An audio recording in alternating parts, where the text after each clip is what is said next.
Welcome to the Real Retirees of New Jersey, powered by Liberty Financial Group and Artemis Wealth Advisors. Randy and Peggy Fisher want to help you retire once and retire right. Get more information at therealretireesofnewjersey.com. They never throw the first punch, but they're always a knockout. Welcome to the Real Retirees of New Jersey. We are here with Randy and Peggy Fisher. My name is Jeff Miles. And Peggy, Randy, how are we feeling today? How is the weather? The weather is gorgeous, yeah. I feel like I'm dying from pollen and allergies that are blooming here, but yes. Bear with me. I sound like, I sound like a gargoyle. That's okay. I think that's pretty much happening like all over the country right now because I'm going through the same exact thing. This kind of sounds nasty, but I've been blowing my nose more than ever in the past week or so. I'm walking around with a tissue box behind me, so I feel sniffling, never stops, right? Exactly. And you know what? Here's the best part is because I know that for especially the Northeast, tri-state area, Jersey specifically, I mean, it's almost time to hit the shore. I mean, it's time. Well, we're about 2 weeks away. Is that right? Memorial Day weekend. That's Memorial the Day start. weekend. Yeah, we have no more spring. It just goes, right winter directly to summer. And summer's the best time up here anyway, I think. Absolutely. I remember I used to work in New York City, and you could tell when Memorial Day weekend was happening because on that Friday afternoon, you would literally see people with their weekend bags standing on a street corner. Oh, yeah. Almost like Ready looking to go. to pick them up and take them down the shore. So Wearing white because that's the official start. You can wear white and you can hit the beach. Memorial Day weekend. Yeah, exactly. So we're all wearing white. We're all ready to hit the beach. All right, bikinis for everybody. Yeah. That includes you, Randy. Well, speaking of the beach, Trump was on the beach with about 80,000 to 100,000 people just this past weekend. I know that's we're going to be potentially talking about Social Security. He hit the record for New Jersey. Yes. Yeah. Did he bring up Social Security at all? Because I know that's a big topic for a lot of people when it comes to this upcoming election. I don't think I think he did bring it up just slightly, but he obviously he brought up a whole lot of other stuff. But Social Security is going to be an interesting part. You got one side of the table basically saying that there's going to be some changes, and you have another side of the table basically saying status quo. We don't really need to make changes. We'll make changes someplace else. But that's a big deal. Think about that. When you're retired, one of the biggest things you have to worry about is what? Running out of money, right? Yeah. Or having enough. Social Security has become a staple to people's retirement plans these days because a lot of people don't have that bona fide pension plan like they used to. So they start with Social Security and then they work their way up on the ladder to create some income. And if they're just making it out of a stock portfolio or IRAs, that's like living on commission. You really can't do much there, right? So Social Security is a big staple. And if the government says that they're going to change it, reduce it, take it away, people's ears perk up pretty good. They said, what was it, just last week, I think, 2035 is the new marker for what they're saying. Well, Social Security, max benefits could be totally done by the year 2035. Yeah, they said funds will be dwindled by that. That's the projection. How does that It's already affect- busted. Yeah, well, it's completely busted. I mean, I think that so I'm 50. I before we started this show today, I was literally on the Social Security website because I was just curious to see, okay, where would my benefits be? Okay. Yeah. And is there a big question mark? At the same time, I'm looking. Well, no, seriously. As I'm looking at this number, I'm going, does this even matter? Because this is all hypothetical at this point. I mean, it is hypothetical, but it's funny. We joke at our seminars and workshops and things like that. And I always say, I want you to do two things. I want you to look up two definitions for me, and I want you to put your thumbs over both words. Put your thumb over Ponzi scheme and put your thumb over Social Security and read the definition. And I bet you probably couldn't tell the difference between which one was which. And it's not to say that it is a corrupt system or anything like that as Ponzi, but it's flows going in or for flows going out, correct? So if there's not enough coming in and there's a whole bunch going out, we have to figure out where we're getting that money from someplace, right? It costs the country right now $1.14 trillion a year just in Social Security benefits. Where's the money coming from? That's actually 25 cents of every dollar that the Treasury brings in the door. 25 cents. The other 35 cents is Medicare. So you have the health care plan and you have Social Security, which is more than 50 cents to every dollar that the government brings in the door. How can that be sustained? You talk to some people and they'll tell you, look, it's the government. They're going to figure out how to make it work. I know a lot of people are all worried and they're like, it's still going to be there, down the road one day, even 10 years from now, there's nothing you should really worry about. I don't know that I can live off that. I don't feel secure enough knowing that they're putting out the message that, 10 years from now, 11 years from now, it could be quickly dwindling in a way, especially with what you're saying, as far as more than 50 cents per dollar is going to these two programs. How are they going to pay that down the road? And what does it mean for people who are either they're already retired trying to figure out what they're going to do 10 years from now, or they're starting to prepare. Let's say you're 60 years old and you're trying to figure out whether or not you're going to take Social Security earlier, or you're trying to wait for that max benefit. Right. I mean, you wait. Well, I mean, one of the things Peggy talks about. Go ahead, Peg.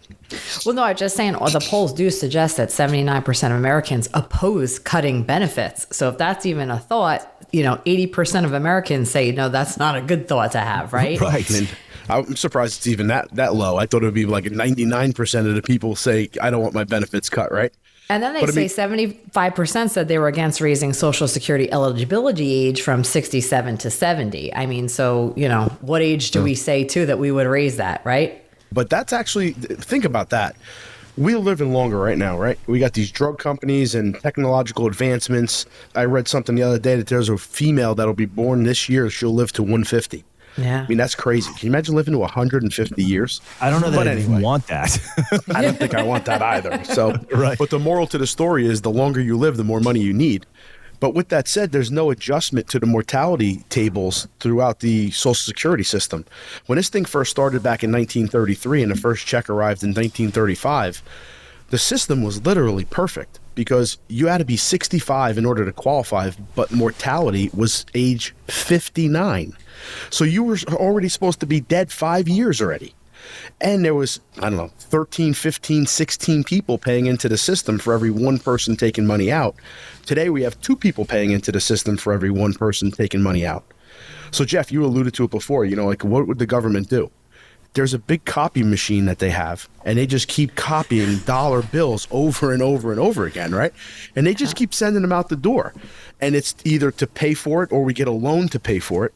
But the problem is this. So you got a Social Security check. That's the good news. The problem is your Social Security check is now just worth less because now you have to buy goods and services that now cost what? Much more. Yes. It's the whole inflationary situation that we're sitting in. Over the past 3.5 years, the problem with inflation these days is we have too much money on the street and we have too many dollars chasing too few goods, right? Or, the problem is we don't have, there's lots of different problems with Congress. That could be a whole other podcast. But right. We've got an inflation problem because of the monetary problems that we have here in the United States. We don't have a revenue problem. We brought in record revenues, right? And you've heard that. Record revenues. Spending problem, right? Bingo. Thank you, Jeff. We have a spending problem. Just throwing it out there. That's it, man. We have a big time spending problem. And when we don't know what to do and where to get the money from, they print it or they borrow it, and the money in our pocket's worth less. I'm going to throw this out there just as a random thought, because I know that a lot of people, when they look at how the government spends or they look at Social Security, they look at their retirement, and they think about how we spend as individuals, right? And I'm about to be 50, like literally a month from now.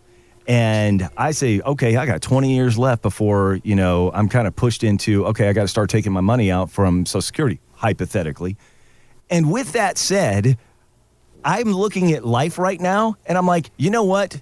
I need to be careful with my spending. I need to be more responsible about what it is where I'm putting my money.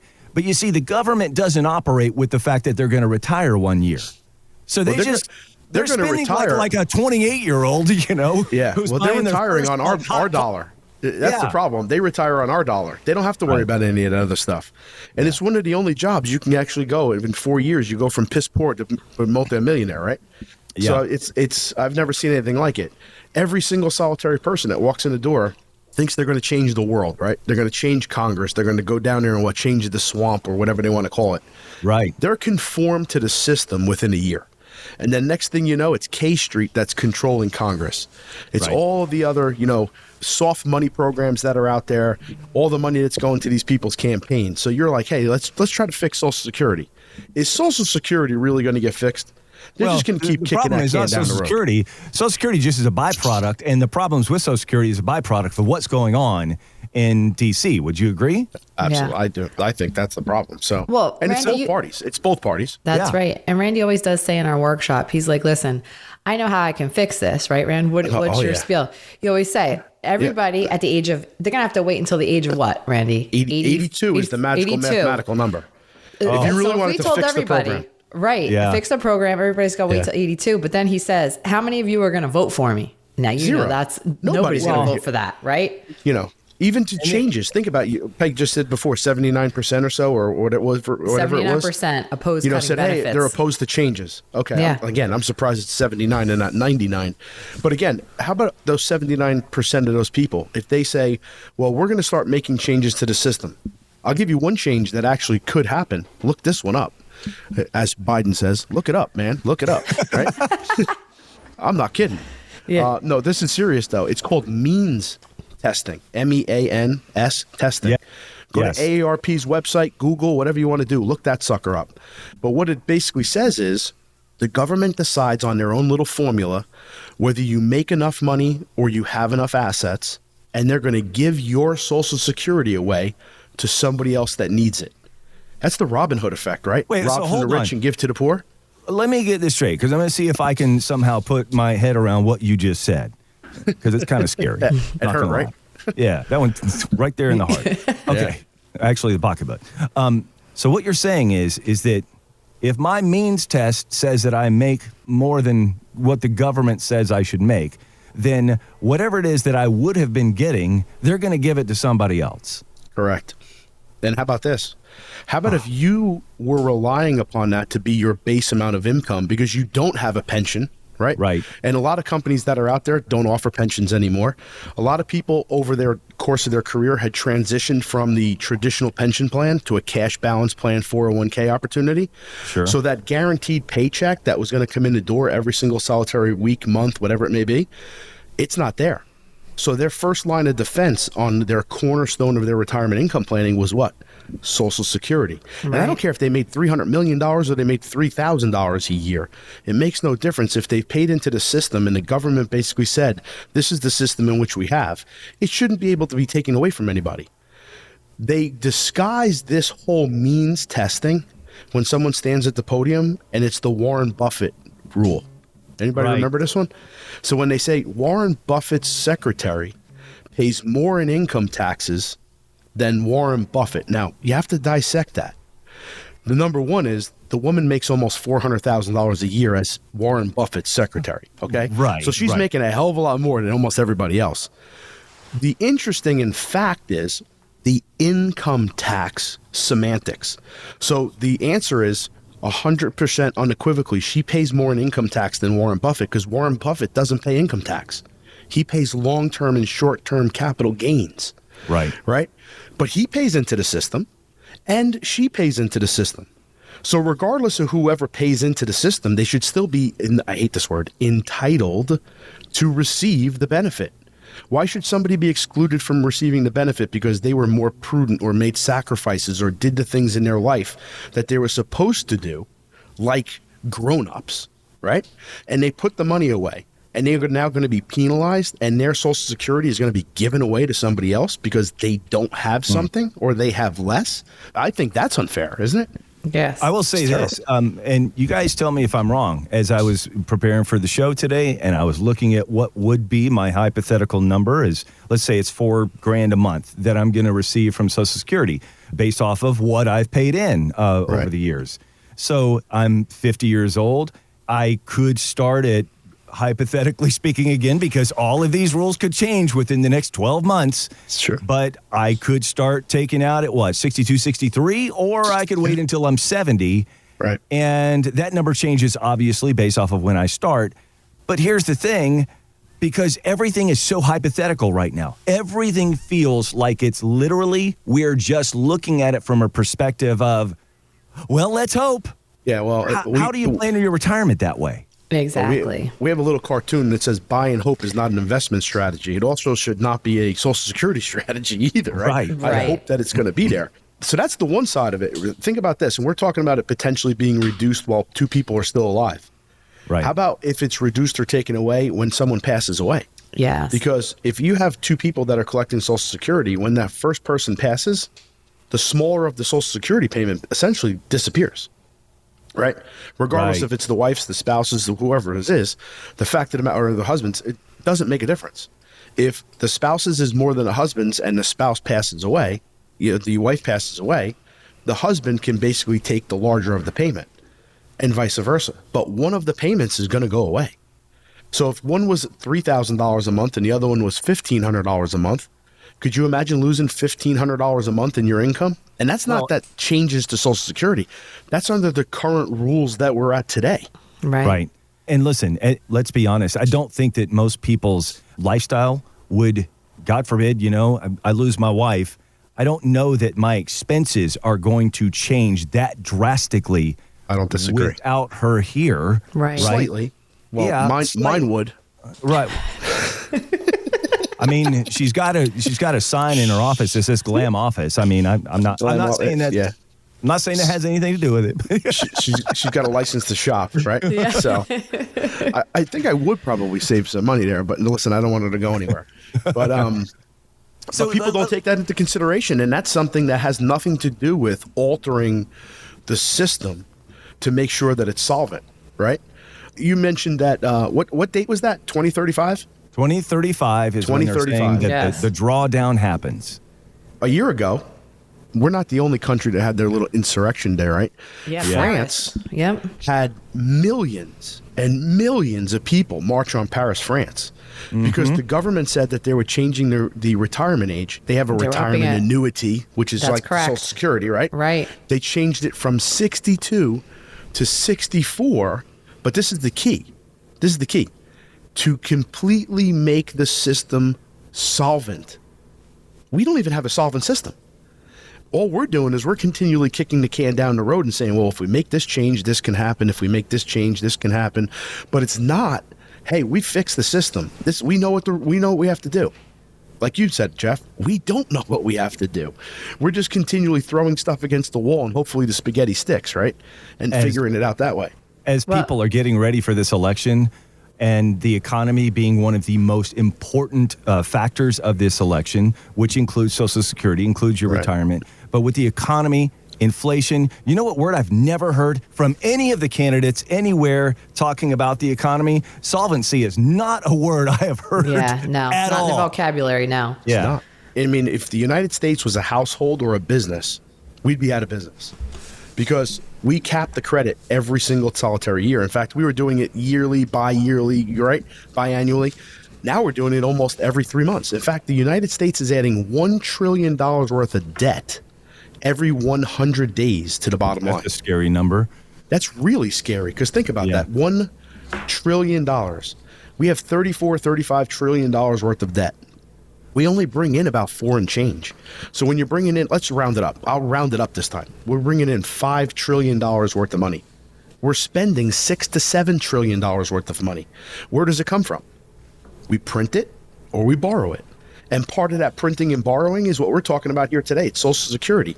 So sooner or later, the rooster is going to have to come home to the hen house. And people are going to start to actually say, this is not going to last for the longest period of time because we're either going to continue to get the country into a hole that it can never climb out of, or we've got to fix the system. Or worse, Jeff, raise taxes. Who wants to raise taxes? And I was going to say, let's be honest. We talk about printing money. Printing money is one way to go about it, but raising taxes, you've basically devalued your money anyway when you raise taxes, right? It's almost like which poison are we going to pick here? And are we looking for the quick, what happens to you? Or are we looking for the long-term, drawn-out, painful part?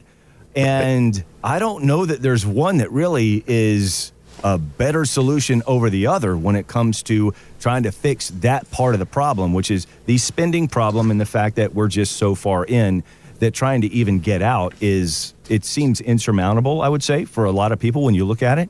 Right. Peg, how many clients do we have that like paying taxes? Oh, all of them. No, none of them. Okay. None of them. And, both Biden and Trump promised to protect the program rather than cut it. But less certain is how do they plan to do it, right? Well, that's not what I heard on TV the other day, right? Well, yeah. Well, Biden proposed a 4-point plan to deal with the shortfall that would impact high earners. And his idea of the high earner is taxed income above $400,000.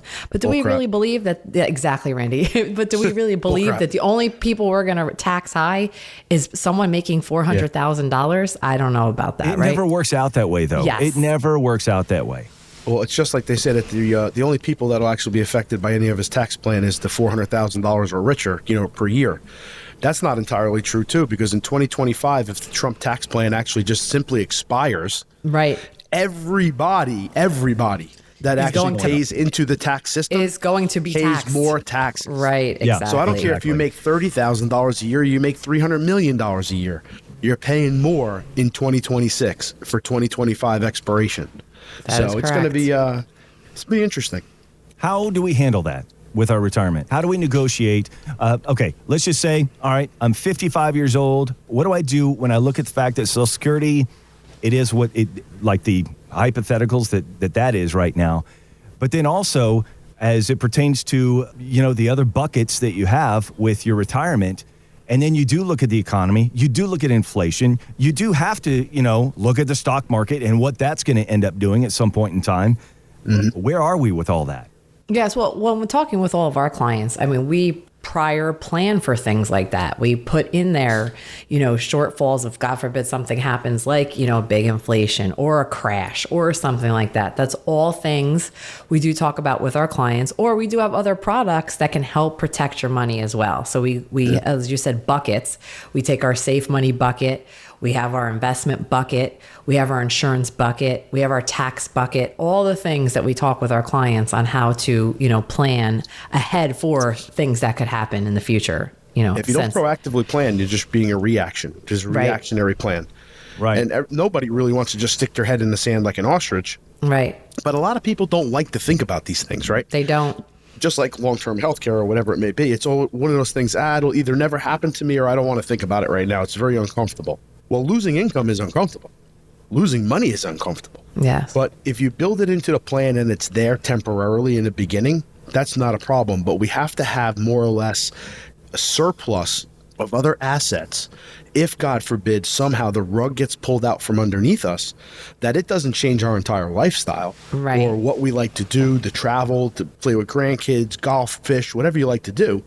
We want to make sure that you can continue to do those things, because what you don't want to do is you don't want to go out and have to get another job once you're retired, because now you're trying to make ends meet. Well, Randy, It's funny you brought that up too. They were saying on the news the other day, one of the announcers said she went into the Home Depot, and never in her life did she see at Home Depot the workers there were about 65 and over. She said, I couldn't believe when I walked into Home Depot and saw all of these older people, not younger, older, back out there in a job because, you know what, Social Security wasn't enough for them, right? Right.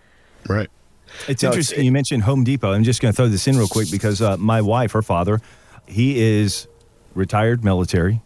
He's retired also with a pension plan from Delta. He's got Social Security, of course. He's working at Home Depot right now. Yeah, is that That's amazing? where inflation has gotten us. Yeah. And his income hasn't gotten taken away.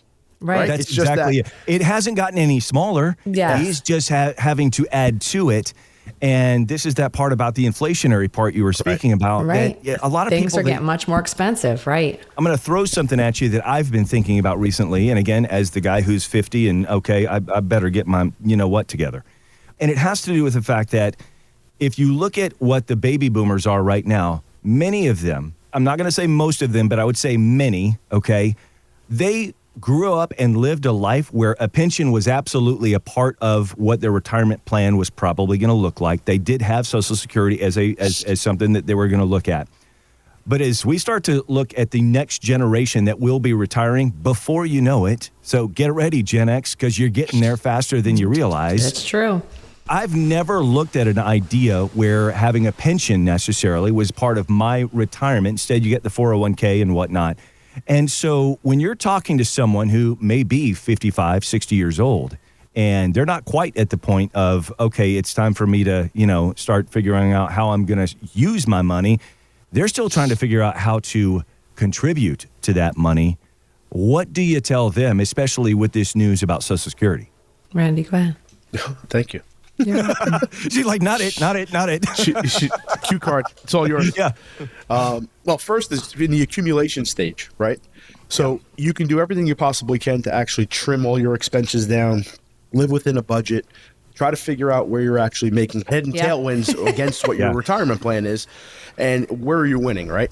So first thing is what we see is, are you maximizing your 401k contributions or your 401k plan if you're working for somebody else? Right. And if you are, and you're not putting away any more money, or you're not putting away money for yourself in the beginning, let's start with that. Yeah, the younger you are, the better on that, because you can save longer. Absolutely. Free money's free money. That's if you have an employer who's gracious enough to actually give you some type of a match, let's take it, right? Take every single bit of it you can, That's right. Absolutely. Second is, let's take a look at the future. Do we want tax-free income, or do we want taxable income? Right. So if you're in your 50s and you're starting to say, hey, listen, my kids are now starting to leave the nest. They're going to college. I have a little bit less expenses. I have some more discretionary money. I'm going to start packing this thing away, pay my mortgage down, whatever it may be. One of the other things you need to start doing is thinking about, what type of money do you want in the future? Do you want taxable money, or you want tax-free money? Right. So what we can do is we can take a look at those contributions to your existing 401k, and if there's a Roth contribution option, that's one thing to take into effect. The second thing is we can look at something called backdoor Roth for people who are higher earners that can't put away contributions into Roth individually. We contribute to an individual IRA, and then we convert it. We can also look at converting some of the old 401k IRAs that have been laying around.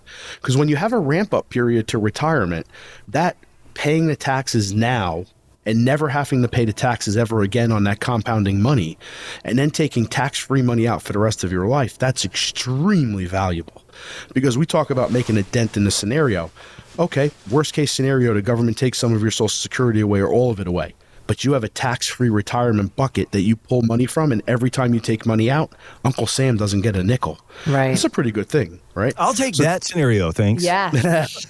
So that's something that we take into consideration. One of the things I'm surprised Peggy hasn't brought up yet is in one of those buckets, we use annuities. Yes, I was just going to say that, Rand. Use the right tool for the job. Right off the bat, the word annuity, somebody probably just clicked off the podcast real fast, right? It's not a scary thing, folks. It has a negative connotation because it gets a bad rap. But if I would describe it like this, would you like a contractual obligation between a company to provide you with lifetime income for the rest of your life and your spouse's life? Would you like to have a conversation about that? 9 out of 10 people are going to say yes. Right. And if I change the word from annuity to Social Security, or Social Security to annuity. Yes. No, it's funny. As soon as you said contract between you and another company, I thought, well, isn't that not what we currently have with the government? You are spot on, Jeff, because Social Security is an annuity. Right. The lottery is an annuity. If I said, hey, listen, you're going to win the lottery tomorrow, and I'm going to give you money for the rest of your life. How you feel? Woohoo! Jumping around, you're running down the street naked, right? Well, guess what? Let's put money into an annuity, and I'm going to give you an income for the rest of your life. The difference being, the money that goes into the annuity is yours, right? So you're going to say things are going to start sagging. Yes. It's already happening. The money that goes in there is one of the buckets in which we need to fund. Right. So again, guaranteed sources of income. We call them paychecks. Right. A lot of people love that word because what have they gotten for the past 40, 50, 60 years of their lives? Paycheck. Right. Play checks. It's like living on commission. So if you want to take your 401k giant bucket and you want to keep it in the market and you want to try to make money off the market and you're going to pull the money out, that's living on a commission, because some days are going to be really good. And some days are not going to be so good. And then you're going to have to make a decision. Do I bite into my principal just to make sure that I have, to meet my needs? Or do I go get a second job and not pull out of that account? By dividing it up into a number of different buckets, you get to use the right tools for the job. You don't want to put a round peg in a square hole. Certainly, you don't want to eat salad with a spoon.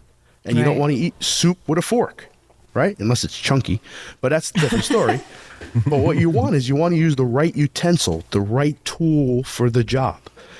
If I'm going to go build a house, I could probably do it with a hammer and a screwdriver. But if I pulled up with a crew of people with all the tools and possibilities and ladders, I can probably get it done a lot quicker. Right. It's the same concept with financial services and building income streams and building guaranteed, bona fide, unique retirement plans that have been time tested. That's what we've done for our clients for the past almost 3 decades, and we'll probably do it for another 3 decades going forward. But use the right tools for the job and try not to fit something. We had somebody come in our door the other day. You just sparked a memory for me. All they wanted to talk about was they went to 3 different people, and 3 different people talked to them about building an income off of a life insurance policy. Right. Now, it's possible. There's not a possibility that it can't happen. But it's not the most, I hate the word perfect, it's not the most efficient tool to do it, right? They have benefits to it, but it's not the most efficient. Just the same, if someone walked through the door and said, I want to make a lot of money and I want this money to grow, I'm going to stick it in an annuity. Well, that may not be the right tool there as well. If you want to protect it, absolutely, check that box. If you want guaranteed income, check that box. If you want 0 fees, costs, or charges, check that box. But if you want to grow it like the stock market, it's not going to have that opportunity. So again, match the tool for the job that you're looking to accomplish. And when you use all of them in conjunction with your plan, that's when you actually increase the success probability on your side. I would say that everything you just said, people always throw this one around, you got to work smarter, not harder. Yeah. You guys actually work both smarter and harder, which I think to me is almost the perfect way to attack something like your retirement. Especially, I'm not saying that turbulent winds are ahead, but I'm not saying they're not there either. All right. We got to get ready for that. We got to prepare and be ready for that. Prepare in case those winds start to blow, right? That's right. Absolutely. Volatility changes. The headlines basically stay the same, right? So, it's all different faces, different names, different dates. History kind of looks like each other. It doesn't repeat exactly. But what does Mark Twain say? It rhymes. Yes. It's exactly what it is. I mean, if we take a look at where we are these days, it could be the 1968, 67, 69 era, right? 1980, 82 era. All these things tend to repeat themselves to some degree. And that's how we have to learn. How did they accomplish it then? How can we duplicate that success today? And then how can we move on to the next greener pastures when that arrives? Everything shall pass, right? It's a matter of, will you survive it, right? It's not a matter of time's going to be there. Time's constant, right? It's just always going to be. Will you or your plan survive it? Or like Peggy said, you're going to go back to Home Depot and you're going to go work, or you're going to say, welcome to Walmart. How may I help you? Right. One of these things is the difference of, you brought it up, Jeff, retiring to retire. Yeah. One of the things we always talk about is retire right. Yeah. Peggy retire says, once and retire right. There you go. Right. We don't want you to retire twice, 3 times, 4 times, 5 times. Retire one time to do whatever you wanted to do. Start a new business, start a new career, play with your grandchildren, travel the world, play golf, fish, whatever you want. Do that. Don't do it to where you regret retiring from a position or a salary or whatever it was that had stability and safety to now you're in a retirement of uncertainty, anxiety, sweating, sleepless nights. That's crazy, right? And in order to overcome that, you must have the retirement plan in place before you do. There is so much we're going to be able to get to throughout the different episodes on this podcast. I'm so excited because you've just now opened up so many of the questions that I would have when it comes to so many different things. And we're not going to get into this right now, but get ready because I'm going to bring this up in a later episode down the road, which is, hey, listen, I'm 50 years old. I've got a little bit of a side hustle. I do some voice work on the side, so I started an LLC. And is there a reason when I'm looking at future retirement for me to hire my wife, strangely enough, to join my company so that we can help contribute through that company towards our retirement? These are all questions that I'm now starting to have that I'm like, okay, these are the things we're going to dive into. So I'm very excited about this. Great.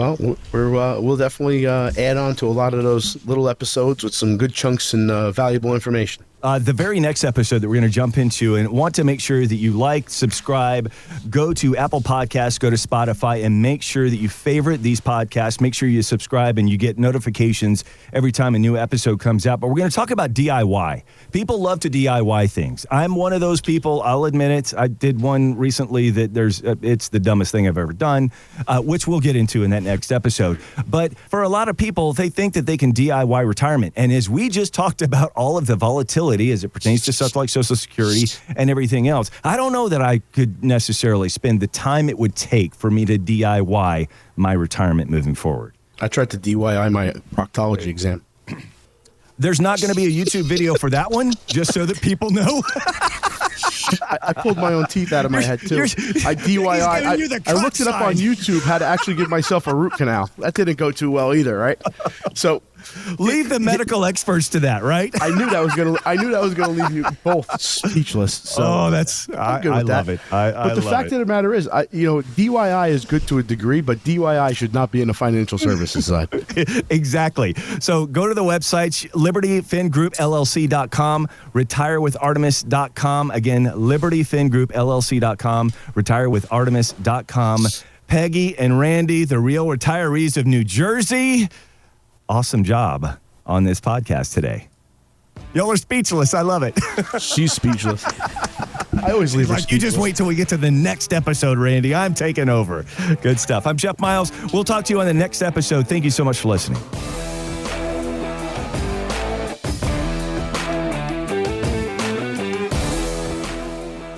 We are an independent financial services firm helping individuals create retirement strategies using a variety of financial and insurance products to custom suit their needs and objectives. Investment advisor services offered through Artemis Wealth Advisors, a registered investment advisor. Exposure to ideas and financial vehicles discussed should not be considered investment advice or recommendation to buy or sell any financial vehicle. Past performance is not a guarantee of future results. Investments can fluctuate and when redeemed may be worth more or less than when originally invested. Artemis Wealth Advisors is not affiliated with nor endorsed by the Social Security Administration or any other government agency and does not provide legal or tax advice. Please consult with your attorney, accountant, and or tax advisor for advice concerning your particular circumstances. Annuity guarantees rely solely on the financial strength and claims paying ability of the issuing insurance company. By contacting us, you may be provided with information about insurance and annuity products offered through Randolph A. Fisher, insurance license number 9616074, and Liberty Financial Group, LLC, and Peggy Fisher, national license number 189-42003 and 570-5833.